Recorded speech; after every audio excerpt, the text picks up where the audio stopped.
Hello dear students, कैसे हैं आप लोग। आई होप आप सभी बढ़िया होंगे। सो डियर स्टूडेंट्स, आज के इस वीडियो में हम समझेंगे important concepts of boric acid. और अगर आपको ये वीडियो पसंद आए तो please like share and subscribe to my channel. और अगर आपको कोई भी डाउट है तो प्लीज़ कमेंट बॉक्स में आप अपने क्वेश्चंस को लिख के पूछ सकते हैं। चलिए अब हम आगे बढ़ते हैं। देखिए सबसे पहले यहाँ पर देखते हैं क्वेश्चन क्या है। तो देखिए क्वेश्चन है boric acid formula is BOH whole thrice. अब यहाँ पर क्या पूछा है कि जो बोरोन है ना, जैसा कि आप देख सकते हो ये जो बोरिक एसिड है इसके फॉर्मूले में बोरोन आ रहा है। तो जो बोरोन है ये मेटल होगा या फिर नॉन मेटल। तो करेक्ट आंसर क्या होगा यहाँ पर, नॉन मेटल।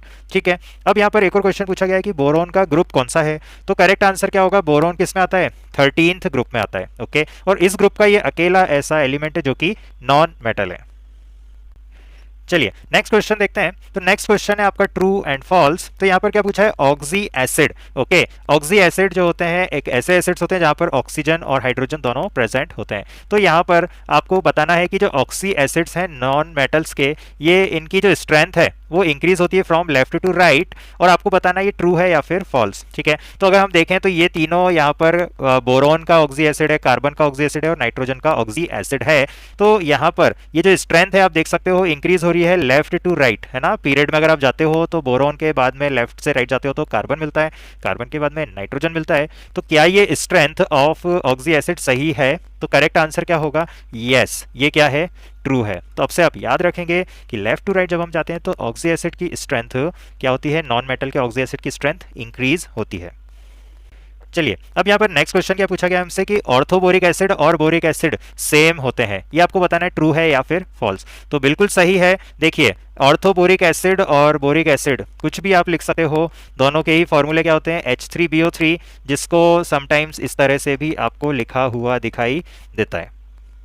अब आते हैं हमारे नेक्स्ट क्वेश्चन पे। तो यहाँ पर क्या कहा है कि बोरिक एसिड जो है इसकी ऑक्टेट कंप्लीट होती है। चलिए तो अगर इसका स्ट्रक्चर देखें तो देखिए ये BOH OH और ये भी यहाँ पर OH। तो यहाँ पर आप क्लियरली देख सकते हो कि बोरोन के अराउंड 3 बॉन्ड्स हैं, मतलब यहाँ पर 6 इलेक्ट्रॉन्स हैं बोरोन के अराउंड। ठीक है, मतलब यहाँ पर ऑक्टेट क्या है, इनकम्प्लीट है। तो यहाँ पर ये आंसर क्या होगा, ये आंसर होगा फॉल्स।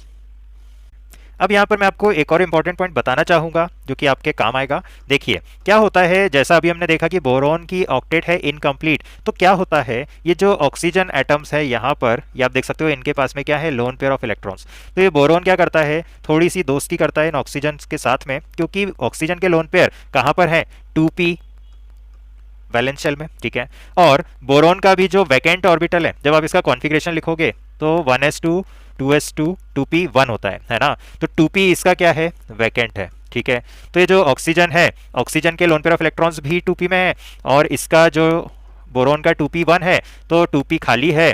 तो क्या करता है बोरोन, यहाँ पर ऑक्सीजन की मदद से यहाँ पर क्या होती है, बैक बॉन्डिंग होती है। ठीक है, तो क्या होता है, पार्शियल पाई बॉन्ड कैरेक्टरिस्टिक्स भी यहाँ पर डेवलप होते हैं।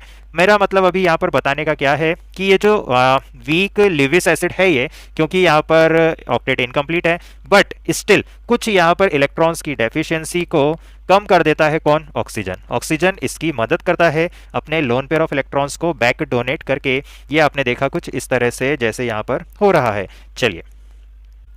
चलिए अब देखते हैं नेक्स्ट क्वेश्चन। तो ये एक इंटरेस्टिंग क्वेश्चन है, यहाँ पर मैंने फोकस किया है कि आप समझें यूजेज ऑफ बोरिक एसिड। ठीक है, तो देखिए बोरिक एसिड के यूजेज यहाँ पर हमको फिल इन द ब्लैंक्स के फॉर्म में पूछा गया है। देखिए boric acid is used as an antiseptic, तो ये तो ऑलरेडी दे रखा है use of boric acid, and blank wash. ठीक है, तो क्या यूज होता है, आई वॉश के तरह इसको हम यूज करते हैं। और किस नाम से यूज करते हैं तो ये भी आपको याद रखना है, ये हम boric lotion, okay, boric lotion name से आपको ये मिलता है। ठीक है, अब यहाँ पर और क्या लिखा है, also in the manufacture of, ठीक है, blank and blank for pottery. ठीक है, पोट्री मतलब मिट्टी के बर्तन। ठीक है, तो ये यूज होता है एज अ एनेमल। ठीक है, एनेमल और ग्लेजेस। ठीक है, जो शाइन के लिए यहाँ पर यूज होता है। ठीक है, तो ये आपको याद रखना है यूजेस ऑफ बोरिक एसिड में। नाउ अगेन ये भी एक क्वेश्चन है आपका यूजेस ऑफ बोरिक एसिड के लिए, और आपको यहाँ पर ट्रू फॉल्स के फॉर्म में पूछा गया है। तो देखिए boric acid is used as disinfectant in medicine and as food preservative and also in glass industry. तो बिल्कुल सही है ये सभी स्टेटमेंट। तो आंसर क्या होगा यहाँ पर, ट्रू। ठीक है, याद रखेंगे आप इसको, ये क्या होगा, ट्रू होगा।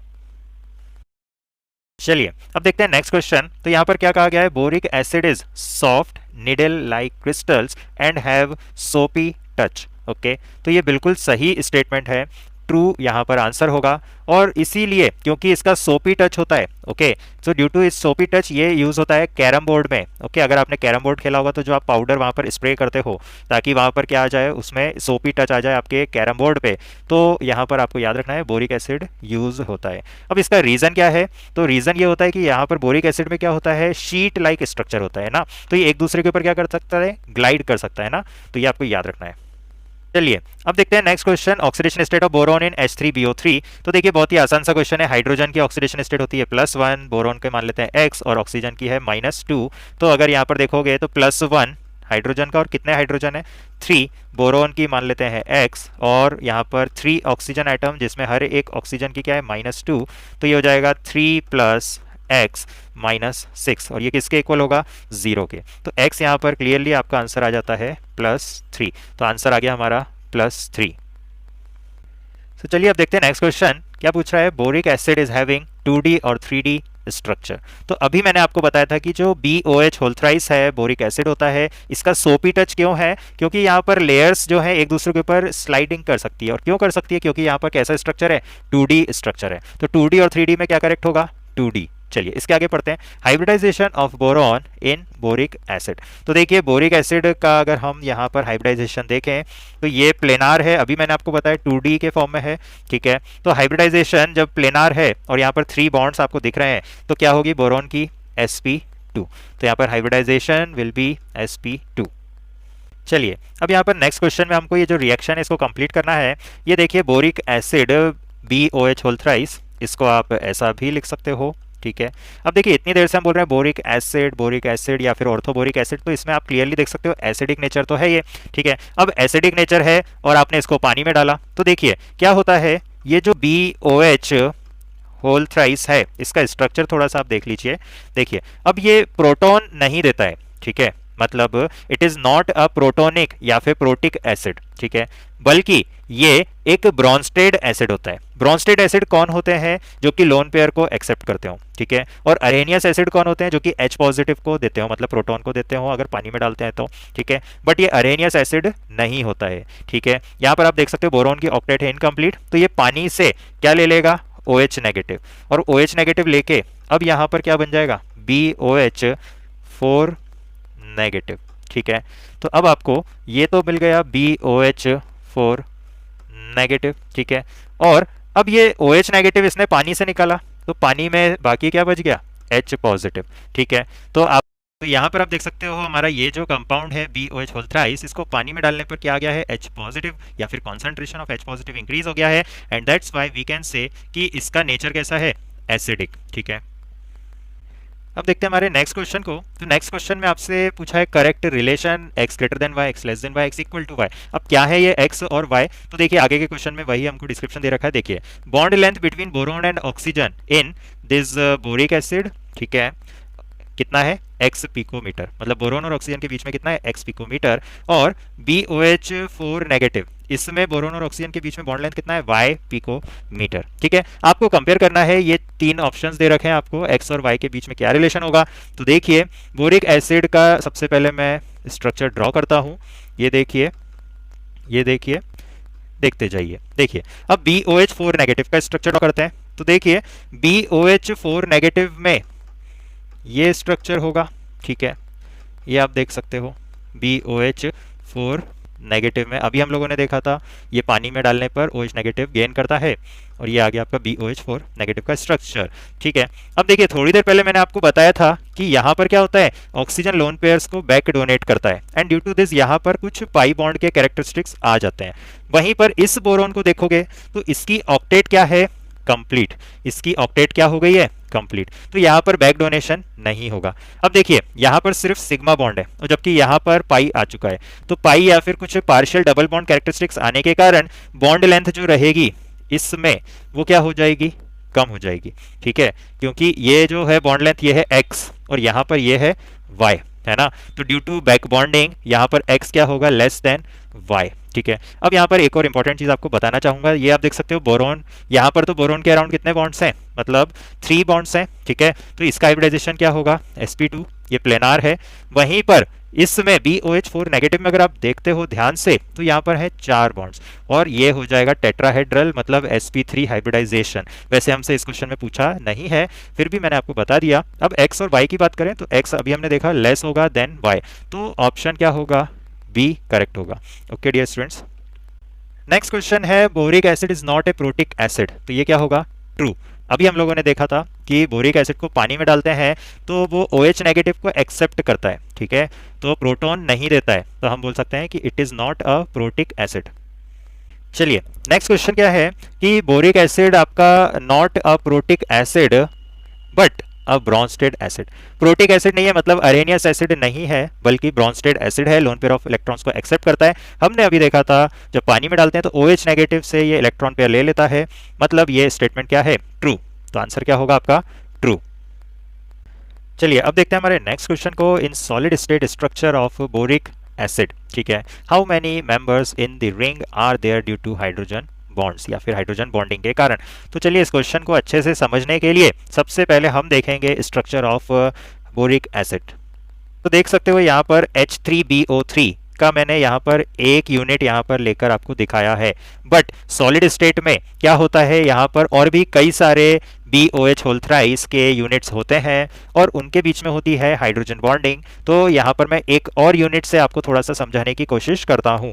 तो देखिए ये मैंने एक और यहाँ पर यूनिट लेकर यहाँ पर दिखाया है। अब देखिए ये यहाँ पर कुछ बॉन्डिंग या हाइड्रोजन बॉन्डिंग आप देख सकते हो किस तरह से होगी। तो देखिए ये यहाँ पर होगी इस टाइप से, ये हाइड्रोजन बॉन्डिंग है, ठीक है, ये भी यहाँ पर हाइड्रोजन बॉन्डिंग होगी इस टाइप से, ठीक है। इसी टाइप से और भी मॉलिक्यूल्स में इस तरह से होती रहेगी, ठीक है, यहाँ पर भी इसी तरह से होती रहेगी, ठीक है, और यहाँ पर भी इसी तरह से हाइड्रोजन बॉन्डिंग आपको देखने को मिलती है। ओके, यहाँ पर भी इसी तरह से दूसरे यूनिट्स के साथ में भी हाइड्रोजन बॉन्डिंग होती रहेगी, ठीक है। बट अभी आपको फोकस किस पे करना है, साइकिल पे, क्योंकि जो क्वेश्चन पूछा था हमसे, क्वेश्चन क्या पूछा था हमसे, क्वेश्चन पूछा था कि जो सॉलिड स्टेट स्ट्रक्चर है बोरिक एसिड का, यहाँ पर कितने मेंबर होते हैं, रिंग जो बन रही है ड्यू टू हाइड्रोजन बॉन्ड्स, ठीक है। तो ये आप देख सकते हो रिंग बन रही है, ये आपकी रिंग है और इस रिंग में कितने मेंबर हैं, ठीक है। तो देखिए एक तो ये रहा बोरोन, ऑक्सीजन, 3 4 5 6 7 8। तो यहाँ पर आप क्लियरली देख सकते हो ये जो ड्यू टू हाइड्रोजन बॉन्डिंग यहाँ पर आपको रिंग देखने को मिल रही है,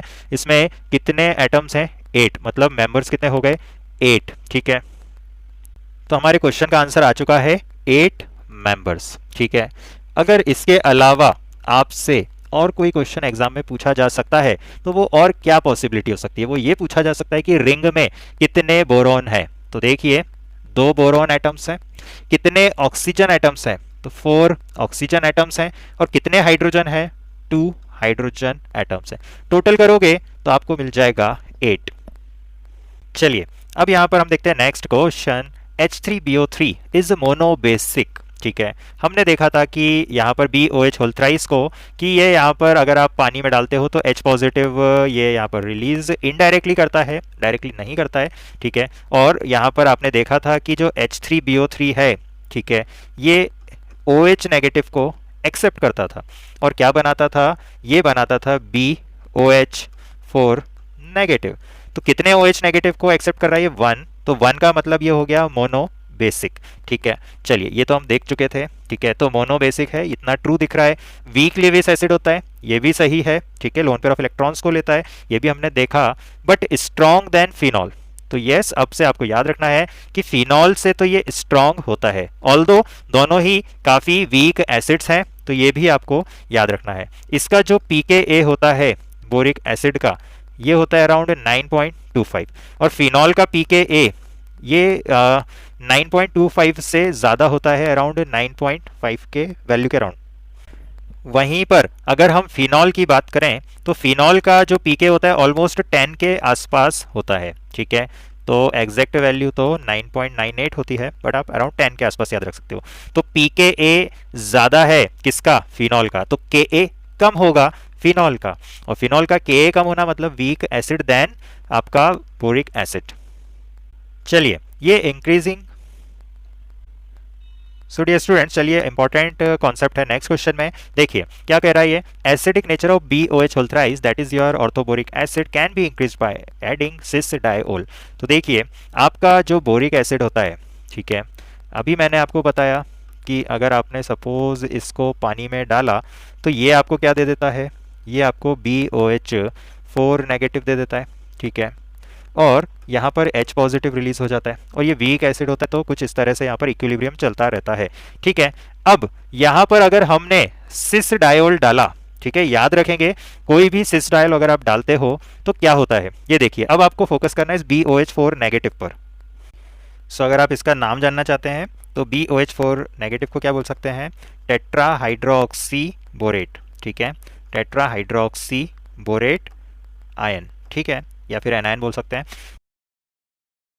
तो चलिए इसको समझने के लिए सबसे पहले मैं आपको टेट्रा हाइड्रोक्सी बोरेट का स्ट्रक्चर ड्रॉ करता हूँ। ये देखिए BOH4 नेगेटिव, ठीक है, ये देखिए BOH4 नेगेटिव, ठीक है, और अब हम लेंगे यहाँ पर कोई सिस डायोल। ओके, तो सिस डायोल का मतलब क्या हो गया, कोई भी ऐसा मॉलिक्यूल जिसमें सेम साइड पे ये आप देख सकते हो OH ग्रुप होंगे। तो यहाँ पर भी ऐसा ही एक सिस डायोल और लूंगा मैं, ठीक है, ये ले लिया मैंने सिस डायोल, ठीक है। अब देखिए क्या होगा यहाँ पर, देखिए ये H और इसका OH ये यहाँ पर निकलेगा, इसी तरह यहाँ पर ऐसा होगा, इसी तरह से ये H और ये OH इस तरह से, और ये H और ये OH यहाँ पर निकलेगा, ठीक है। तो यहाँ पर आप देखोगे कि फाइनली क्या होगा, ये देखिए BO और ये यहाँ पर इस तरह से आपको कुछ कॉम्प्लेक्स देखने को मिलेगा इनके बीच में, ठीक है, ये आप देख सकते हो, ठीक है। अब क्योंकि ये जो कॉम्प्लेक्स है ये आपका कहाँ बन रहा है, ये प्रोडक्ट साइड में आप देख सकते हो BOH4 नेगेटिव को यूज करके बन रहा है। अगर मैं इस रिएक्शन को देखूं फिर से तो देखिए क्या हो रहा है, ये BOH4 नेगेटिव का कंजम्पशन बढ़ गया जब मैंने सिस डायोल डाला।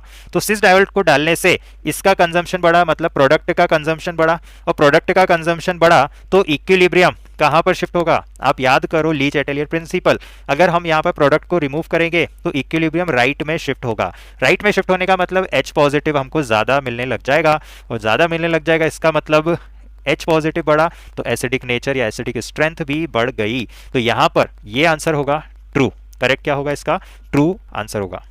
चलिए अब यहाँ पर एक बहुत ही आसान सा क्वेश्चन है, फिर भी मैंने यहाँ पर लिया है ताकि आपको याद रहे। देखिए बोरिक एसिड को कोल्ड वाटर में डालोगे लेस सॉल्युबल है, हॉट वाटर में डालोगे मोर सॉल्युबल है। तो ये बिल्कुल सही है।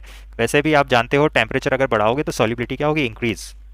चलिए अब देखते हैं हमारा नेक्स्ट क्वेश्चन, ये है इंपॉर्टेंट, इसको याद रखेंगे। देखिए H3BO3 ऑर्थोबोरिक एसिड, ठीक है, इसको अगर आपने 100 डिग्री सेल्सियस तक हीट करा तो आपको मिल रहा है A। अब से आप याद रखेंगे जब भी बोरिक एसिड को आपने 100 डिग्री सेल्सियस ऐसा कुछ लिखा हुआ दिखाई दे, 100 या फिर 95 या 105 मतलब इसके आसपास, तो आपका आंसर क्लियरली आप लिख देंगे, क्या होगा, HbO2। HbO2 क्या बोलते हैं इसको हम, मेटाबोरिक एसिड। क्या बोलते हैं, मेटाबोरिक एसिड। याद रखेंगे इंपॉर्टेंट है HbO2। अब अगर इसको फर्दर हीट कर दिया जाए 150 डिग्री सेल्सियस तक, हो सकता है 160 भी आपको लिखा हुआ दिखाई दे, चलेगा, आपका आंसर सेम होगा। तो देखिए अगर इसको फर्दर हीट करते हो तो ये जो B है ये क्या होता है, H2B4O7। इसको भी याद रखेंगे, क्या बोलते हैं इसको हम, टेट्राबोरिक एसिड, ठीक है, याद रखेंगे, इंपॉर्टेंट है, ठीक है। अब अगर इसको फर्दर हीट कर दिया जाए, ठीक है, टेट्राबोरिक एसिड H2B4O7 को फर्दर हीट कर दिया जाए, ठीक है, तो आप याद रखेंगे आपको यहाँ पर मिलता है B2O3। और B2O3 जो होता है इसको बोरिक एनहाइड्राइड भी बोला जाता है, ठीक है। अगर आपको समटाइम्स ऐसा लिखा हुआ दिखाई दे कि H3BO3 को मैं रेड हॉट पे हीट कर रहा हूँ, ठीक है, तो आप डायरेक्टली क्या लिख देंगे, B2O3, ठीक है। तो स्ट्रॉन्ग हीटिंग अगर आप करते हो बोरिक एसिड की तो आपको मिलता है B2O3, जिसको हम बोलते हैं बोरिक एनहाइड्राइड। नेक्स्ट क्वेश्चन क्या है, नेक्स्ट क्वेश्चन हमसे कह रहा है B2O3 is anhydride of boric acid. अभी हम लोगों ने देखा B2O3 क्या होता है, एनहाइड्राइड ऑफ बोरिक एसिड। तो क्या होगा ये होगा ट्रू। चलिए अब देखते हैं नेक्स्ट क्वेश्चन को। तो देखिए पायरोबोरिक एसिड को अगर आपने 5H2 या फिर वाटर से ट्रीट करा तो यहाँ पर आपको मिल रहा है A और ए को मैं 160 डिग्री पर ले जा रहा हूं, तो मुझे क्या मिल रहा है, बी। तो अब से आप याद रखेंगे कि पायरोबोरिक एसिड H2B4O7 को अगर आप पानी में डालते हो तो ये एक मेथड होती है टू प्रिपेयर बोरिक एसिड। ठीक है, याद रखेंगे H3BO3। ठीक है, H3BO3 को जब मैं 160 डिग्री सेल्सियस तक हीट करता हूं, तो अभी थोड़ी देर पहले हमने देखा, लास्ट क्वेश्चन में देखा कि यहां पर क्या मिल जाता है, यहां पर मिल जाता है H2B4O7। तो यहां पर हमको फिर से मिल गया बोरिक एसिड। ठीक है, चलिए अब देखते हैं हमारे नेक्स्ट क्वेश्चन को। तो देखिए B2O3 को H2O से ट्रीट करा तो हमको क्या मिल रहा है, मेटाबोरिक एसिड। तो देखिए मेटाबोरिक एसिड क्या होता है, HBO2। ठीक है, ये क्वेश्चन में हमको गिवन था। ठीक है, याद रखेंगे मेटाबोरिक एसिड का फॉर्मूला HBO2। अब देखिए HBO2 को जब H2 से ट्रीट करते हो तो ये यहाँ पर देता है H3BO3, तो इंपॉर्टेंट रिएक्शन है, याद रखेंगे इसको। अब देखिए H3BO3 को 160 डिग्री सेल्सियस तक हीट कर रहे हो तो यहाँ पर क्या मिल जाएगा आपको, अभी हम लोगों ने देखा, 2 बार देखा, क्या मिलेगा, H2B4O7, जिसको हम क्या बोलते हैं, पायरोबोरिक एसिड। ठीक है, अगर हम ए को हीट करते कितने टेम्परेचर तक, 100 डिग्री सेल्सियस तक, तो हमको क्या मिल जाता, मेटाबोरिक एसिड। ठीक है, अभी हम लोगों ने देखा था। ठीक है, अब आप इसके बाद में थोड़ा सा हो सकता है कंफ्यूज हो गए हो, तो देखिए आपके लिए एक बार फिर से समराइज कर देता हूँ। देखिए पायरोबोरिक एसिड, ठीक है, पायरोबोरिक एसिड से हमने H3BO3 अगर बनाना है तो हम इसमें क्या करेंगे, H2O डाल देंगे, तो ये क्या मिल जाएगा आपको, बोरिक एसिड मिल जाएगा, ऑर्थोबोरिक एसिड आपको यहाँ पर मिल जाएगा। ठीक है, अब यहाँ पर अगर मेरे को रिवर्स जाना है, ये तो मैंने पानी डाला तो ये मिल गया, रिवर्स जाना है मतलब H3BO3 से H2B4O7 बनाना है, तो मैं क्या करूँगा, 160 डिग्री सेल्सियस का टेम्परेचर लूँगा। ठीक है, अब यहाँ पर अगर आपसे पूछा जाए HBO2 से H3BO3 मुझको बनाना है, तो मैं क्या करूँगा, मैं यहाँ पर इसको पानी दूंगा, H2O दूंगा। ठीक है, अब अगर मुझे H3BO3 से वापस HBO2 तक जाना हो तो क्या करूँगा, मैं 100 डिग्री सेल्सियस टेम्परेचर दूंगा। इसके अलावा आपसे और क्या कहा था मैंने कि H2B4O7 को भी अगर मैं हीट करूँगा तो क्या मिल जाएगा, B2O3 मिल जाएगा। ठीक है, तो अगर मैं शॉर्ट में लिखूँ तो H3BO3 को मैंने हीट करा 100 डिग्री सेल्सियस तक, तो मुझे क्या मिला, मेटाबोरिक एसिड HBO2 मिल गया।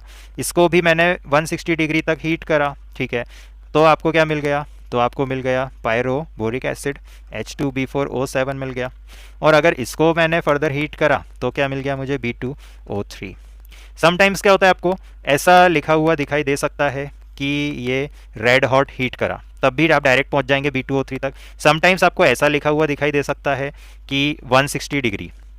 ठीक है, तो H3BO3 को 160 डिग्री लिखा हो तो आप डायरेक्ट कहाँ पहुंच जाएंगे, आप ऐसा नहीं सोचेंगे कि यहाँ पर बीच में HBO2 कुछ ऐसा, आप 160 मतलब समझ जाएंगे H2B4O7 तक जाना है, 100 आप देख ही सकते हो। ठीक है,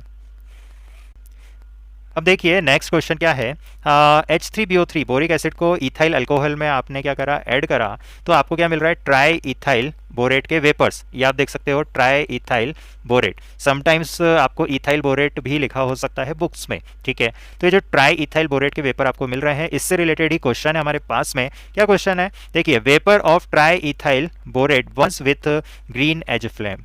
देखिए क्या होता है, ये जो वेपर जब रिलीज होते हैं तो ये कुछ कैरेक्टरिस्टिक कलर को यहाँ पर डिस्प्ले करते हैं। ठीक है, और इससे हमको पता चल जाता है कि यहाँ पर क्या है, बोरेट आयन प्रेजेंट है। बोरेट आयन का मतलब क्या हो गया, बोरेट आयन का मतलब हो गया BO3 3 नेगेटिव। ठीक है, तो देखिए क्या करना है, आपको याद रखना है कि जब भी ट्राई इथाइल बोरेट के वेपर्स या गैशियस फॉर्म में रहेंगे, है ना, तो ये वेपर जब भी यहाँ पर रिलीज होंगे तो ये किस कलर से रिलीज होंगे, ग्रीन कलर से। यहाँ पर इसकी फ्लेम यहाँ पर क्या होगी, दिखाई देगी आपको। ठीक है, तो इससे आप कंफर्म हो जाओगे कि यहाँ पर क्या प्रेजेंट है, बोरेट एनायन आपका प्रेजेंट है। ठीक है, तो ये आपका इंपॉर्टेंट हो गया, एक टेस्ट हो गया बोरेट एनायन का। और ये बोरेट एनायन कहाँ पर है, ये ऑब्वियसली किस में प्रेजेंट है, ऑर्थोबोरिक एसिड के साथ में, तो याद रखेंगे अब इसको आप। नेक्स्ट क्वेश्चन है आपका ट्रू फॉल्स। तो देखिए आपको बताना है ये रिएक्शन ट्रू है या फिर फॉल्स। तो बिल्कुल सही है, अभी हम लोगों ने देखा था कि H3BO3 को जब मैं कितने टेम्परेचर पे हीट करूं, 100 डिग्री सेल्सियस पे, तो मुझे क्या मिलता है, मेटाबोरिक एसिड। मेटाबोरिक एसिड को भी मैं 160 डिग्री तक हीट करूं तो मुझे क्या मिलता है, पायरोबोरिक एसिड। और अगर मैं इसको हीट कर दूं तो मुझे क्या मिलेगा, B2O3। और डायरेक्टली जाना है तो मैंने आपको बताया था रेड हॉट इस तरह से लिखा हो तो अंडरस्टूड है, आपको क्या मिल जाएगा, B2O3। चलिए नेक्स्ट क्वेश्चन है आपका, इस रिएक्शन को आपको कंप्लीट करना है। तो देखिए बोरेक्स के रिएक्शन है H2SO4 के साथ में और HCl के साथ में, ठीक है। तो कॉन्सेंट्रेटेड H2SO4 या कॉन्सेंट्रेटेड HCl को जब बोरेक्स से आप ट्रीट करते हो, 5H2O लिखा हो, तो ये याद रखना है आपको प्रोडक्ट क्या बनेगा। तो सबसे पहले आपको, जैसा कि टॉपिक भी हमारा बोरिक एसिड चल रहा है, तो याद रखना है यहाँ पर एक तो आपको क्या मिलता है, H3BO3, ठीक है, H3BO3। याद रखने के लिए मैं आपको थोड़ी सी ट्रिक बताऊंगा। देखिए बोरेक्स दोनों में है, यहाँ पर 2 हाइड्रोजन वाला एसिड है H2SO4, यहाँ पर 1 हाइड्रोजन का है तो यहाँ पर 2HCl लिखा है, ऐसे याद रख लो। 5H2 यहाँ भी लिखा है, 5H2 यहाँ भी लिखा है, ठीक है। अब देखिए H3BO3 तो दोनों में ही आपको मिल रहा है, ठीक है। अब यहाँ पर आप देखिए कि सोडियम और SO4 इनके बीच में क्या बनता है, Na2SO4, ऐसे याद रख लो। और सोडियम और क्लोराइड आयन के बीच में क्या मिलता है, NaCl, ठीक है। तो मेनली आपको बैलेंस्ड इक्वेशन तो आप कर लोगे बैलेंस्ड, बट आपको क्या प्रोडक्ट बन रहे हैं इस पर ज़्यादा फोकस करना है इनऑर्गेनिक में, ठीक है। तो यहाँ पर आप देख सकते हो Na2SO4 और NaCl बन रहा है, H3BO3 भी यहाँ पर बन रहा है। तो प्रिपरेशन ऑफ बोरिक एसिड के भी यहाँ पर ये 2 मेथड्स याद रख सकते हैं आप। चलिए अब देखते हैं हमारे नेक्स्ट क्वेश्चन को। तो देखिए नेक्स्ट क्वेश्चन क्या कह रहा है हमसे, पाउडर्ड कोलेमेनाइट, ठीक है। और कोलेमेनाइट मिनरल का फॉर्मूला हमको दे रखा है, तो याद रखेंगे Ca2B6O11.5H2O, ये हो गया कोलेमेनाइट मिनरल का फॉर्मूला। अब देखिए क्या करना है हमको, बॉइलिंग वाटर में इसको पाउडर को ले जाना है। तो इससे क्या होगा, एक सस्पेंशन आपको मिल जाएगा। इस सस्पेंशन से सल्फर डाइऑक्साइड की गैस पास कर देना है आपको, सर्कुलेट कर देना है। और अब आप जो सॉल्यूशन मिल रहा है इसको कूल करना है, ठंडा करना है, तो आपको क्रिस्टल्स मिल जाएंगे। अब किसके क्रिस्टल मिलेंगे, तो देखिए याद रखेंगे H3BO3 के क्रिस्टल्स मिलेंगे, जो कि हमने पहले ही देखा था, नीडल शेप के रहते हैं और सोपी टच रहता है, ठीक है। तो ये आप देख सकते हो। अब यहाँ पर आप कहोगे कि इसकी रिएक्शन क्या होती है, तो चलिए रिएक्शन देखते हैं। देखिए कोलेमनाइट Ca2B6O11, ठीक है। ये आपने क्या करा, ओवरऑल मैं आपको रिएक्शन बता रहा हूँ। जो सस्पेंशन था, सस्पेंशन का मतलब पानी भी था वहाँ पे, ठीक है। और यहाँ पर सल्फर डाइऑक्साइड गैस को क्या करा, सर्कुलेट कर दिया, ठीक है। तो वैसे तो आपको बैलेंस्ड इक्वेशन में लिख रहा हूँ, बट आपको बैलेंस्ड इक्वेशन याद नहीं रखना है क्योंकि पॉसिबल भी नहीं, इतने सारे रिएक्शंस होते हैं। आपको क्या करना है, सिर्फ कौन सी गैस यहाँ पर ली है, SO2, ये याद रखना है। और जो प्रोडक्ट बनेगा यहाँ पर, जैसा कि मैंने आपको बताया कि H3BO3, एक तो ये मिलेगा आपको, ठीक है। और इसके साथ में ये आपको कैल्शियम बायसल्फाइड ये आपको मिल जाएगा, ठीक है। बट ये आपको बहुत ज़्यादा नहीं पूछा जाएगा। आपसे क्या पूछा जा सकता है, एक तो गैस कौन सी पास कर रहे हो ये याद रख लो, और ये क्रिस्टल किसके बनते हैं ऑन कूलिंग, H3BO3 के। चलिए नेक्स्ट क्वेश्चन आपसे क्या पूछा गया है, boron reacts with oxidising acids HNO3, H2SO4, ठीक है। तो ये सभी क्या है, ऑक्सीडाइजिंग एसिड्स। हमेशा याद रखेंगे बोरोन जो होता है ये किससे रिएक्ट करता है, ऑक्सीडाइजिंग एसिड्स से रिएक्ट करता है। नॉन ऑक्सीडाइजिंग एसिड जैसे HCl उससे रिएक्ट नहीं करता है। सो देखिए बोरोन को अगर आप रिएक्ट करते हो ऑक्सीडाइजिंग एसिड जैसे H2SO4, जैसे HNO3, तो याद रखेंगे यहाँ पर प्रोडक्ट में मिलेगा आपको H3BO3, ओके। तो इसको हम क्या करते हैं, बोरोन को पाउडर्ड फॉर्म में लाते हैं और यहाँ पर इस तरह से ये रिएक्शन हम इसकी करवाते हैं, ठीक है। कॉन्सनट्रेटेड HNO3 कॉन्सनट्रेटेड H2SO4 के साथ में, और यहाँ पर अगर देखें तो NO2 गैस रिलीज़ हो जाती है, ठीक है। और यहाँ पर अगर देखें तो सल्फर डाइऑक्साइड गैस रिलीज़ हो जाती है, ठीक है। तो याद रखेंगे आप ऑक्सीडाइजिंग एसिड से रिएक्ट करता है बोरोन, और ये आप देख सकते हो H3BO3 आपको मिल जाएगा, ये आपको याद रखना है। चलिए तो देखिए नेक्स्ट क्वेश्चन में आपको रिएक्शन कंप्लीट करना है। तो देखिए बोरोन ट्राइफ्लोराइड BF3 को H2 के साथ में रिएक्ट करेंगे, तो प्रोडक्ट में आपको एक दे रखा है फ्लोरोबोरिक एसिड HbF4, और इसके साथ में क्या मिलेगा, तो ये मिलेगा H3BO3 बोरिक एसिड या फिर ऑर्थोबोरिक एसिड। तो अब तक आप इतना तो समझ ही गए होंगे कि मैक्सिमम क्वेश्चन के आंसर हमारे क्या रहे हैं, H3BO3, जो कि हमारा टॉपिक ऑफ डिस्कशन भी है। इसलिए आपको आपसे याद रखना है कि बोरोन ट्राइफ्लोराइड को जब आप पानी में ले जाओगे तो क्या मिलेगा, H3BO3। यही नहीं, BCl3 को भी अगर आप पानी में ले जाओगे तो यहाँ पर क्या मिलेगा आपको, H3BO3, ठीक है। तो BF3 हो या फिर BCl3, अगर आप इसको पानी में ले जाओगे तो आपको मिलेगा H3BO3, याद रखेंगे। अब यहाँ पर थोड़ा सा आपको दिमाग लगाना पड़ेगा क्योंकि BOH3 मैंने ऑलरेडी दे दिया है। दूसरा क्या मिलेगा, तो बोरोन नाइट्राइड को पानी में ले जाने पर आपको बोरिक एसिड के अलावा मिलता है अमोनिया गैस। चलिए अब नेक्स्ट क्वेश्चन है हमारा H3BO3, ये आप देख सकते हो बोरिक एसिड, और इसको ट्रीट करा है सोडा ऐश के साथ में। अब आपका आंसर प्रोडक्ट में बोरिक एसिड तो हो नहीं सकता क्योंकि ऑलरेडी यहाँ पर रिएक्टेंट में बोरिक एसिड मैंने लिखा है। तो अब ये रिएक्शन जो है इसको याद रखेंगे कि बोरिक एसिड को सोडा ऐश Na2CO3 के साथ में जब आप ट्रीट करते हो तो यहाँ पर प्रोडक्ट में आपको मिलता है बोरेक्स। क्या मिलता है? बोरेक्स। और बोरेक्स मिलता है तो बोरेक्स का फॉर्मूला क्या होता है? Na2B4O7। ठीक है, तो बच्चों याद रखेंगे आपसे Na2B4O7 मिलता है जब आप बोरिक एसिड को सोडा ऐश के साथ में ट्रीट करते हैं। तो प्रिपरेशन ऑफ बोरेक्स का ये भी एक मेथड होता है। तो देखिए नेक्स्ट क्वेश्चन क्या है आपका, aqueous solution of borax is alkaline और एसिडिक, ये आपको बताना है। तो देखिए बोरेक्स जो होता है Na2B4O7, इसको अगर आपने डाला पानी में, ठीक है, तो पानी में डालने पर मैं आपको प्रोडक्ट बता रहा हूँ क्या क्या बनेगा। NaOH बनेगा और H3BO3 बनेगा। ठीक है, बैलेंस इक्वेशन नहीं है, आपको सिर्फ प्रोडक्ट पे देखना है, फोकस करना है। तो देखिए ये क्या है, एक स्ट्रॉन्ग बेस, ठीक है, और ये क्या है आपका वीक एसिड। तो वीक एसिड और स्ट्रॉन्ग बेस का सॉल्यूशन आपको मिलता है जब आप बोरेक्स को डालते हो पानी में। तो स्ट्रॉन्ग बेस होने के कारण ओवरऑल सॉल्यूशन कैसा रहेगा? अल्केलाइन। तो यहाँ पर आंसर होगा अल्केलाइन। अब देखिए समटाइम्स आपसे क्वेश्चन ये भी पूछा जाता है कि एक्वस सॉल्यूशन ऑफ बोरेक्स, ठीक है, एक्वस सॉल्यूशन ऑफ बोरेक्स क्या बफर की तरह काम कर सकता है? तो आंसर होगा यस। ठीक है, ऐसा क्यों? देखिए ये जो एसिड है और ये जो बेस है, तो ये दोनों मिलके क्या बनाएंगे? एक सॉल्ट बनाएंगे, NaBOH4 नेगेटिव। ठीक है, तो ये जो सॉल्ट है ये किसका है? ये वीक एसिड और स्ट्रॉन्ग बेस का सॉल्ट है। ठीक है, इन दोनों को मिलकर ये बनाएगा सॉल्ट। और इस सॉल्ट के अलावा और क्या प्रेजेंट है यहाँ पर? H3BO3।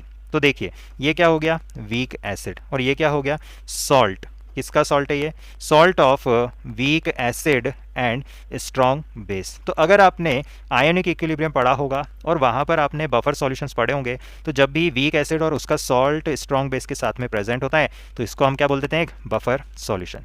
ठीक है, तो ये भी आप याद रख सकते हैं। तो देखिए नेक्स्ट क्वेश्चन है हमारा कि बोरेक्स का एक्वस सॉल्यूशन एक्ट कर सकता है एज बफर सॉल्यूशन बिकॉज। तो बिकॉज क्या होगा? It contains what? Weak acid. ठीक है, weak acid and it's salt. ठीक है, किसके साथ में? With strong base. ठीक है, जैसा कि अभी मैंने आपको बताया था। ठीक है, सो देखिए नेक्स्ट क्वेश्चन हमसे क्या पूछ रहा है? True false. ठीक है, तो ट्रू फॉल्स हमको बताना है। देखिए boric acid is used in carrom board because for smooth gliding as hydrogen bonding in H3BO3 gives a layered structure. Layered structure भी बोल सकते हो, 2D स्ट्रक्चर बोल सकते हो, या फिर शीट टाइप स्ट्रक्चर या प्लेनार स्ट्रक्चर भी बोल सकते हो। तो देखिए अभी हम लोगों ने देखा था कि कैरम बोर्ड में हम इसको यूज़ कर सकते हैं, और क्योंकि यहाँ पर ये प्लेनार या शीट लाइक स्ट्रक्चर होता है तो ये क्या होगा? ये होगा ट्रू। सो आई होप आपको ये क्लियर हुआ। मिलते हैं हमारे नेक्स्ट वीडियो में। Till then bye bye, thank you for watching, all the best, bye bye.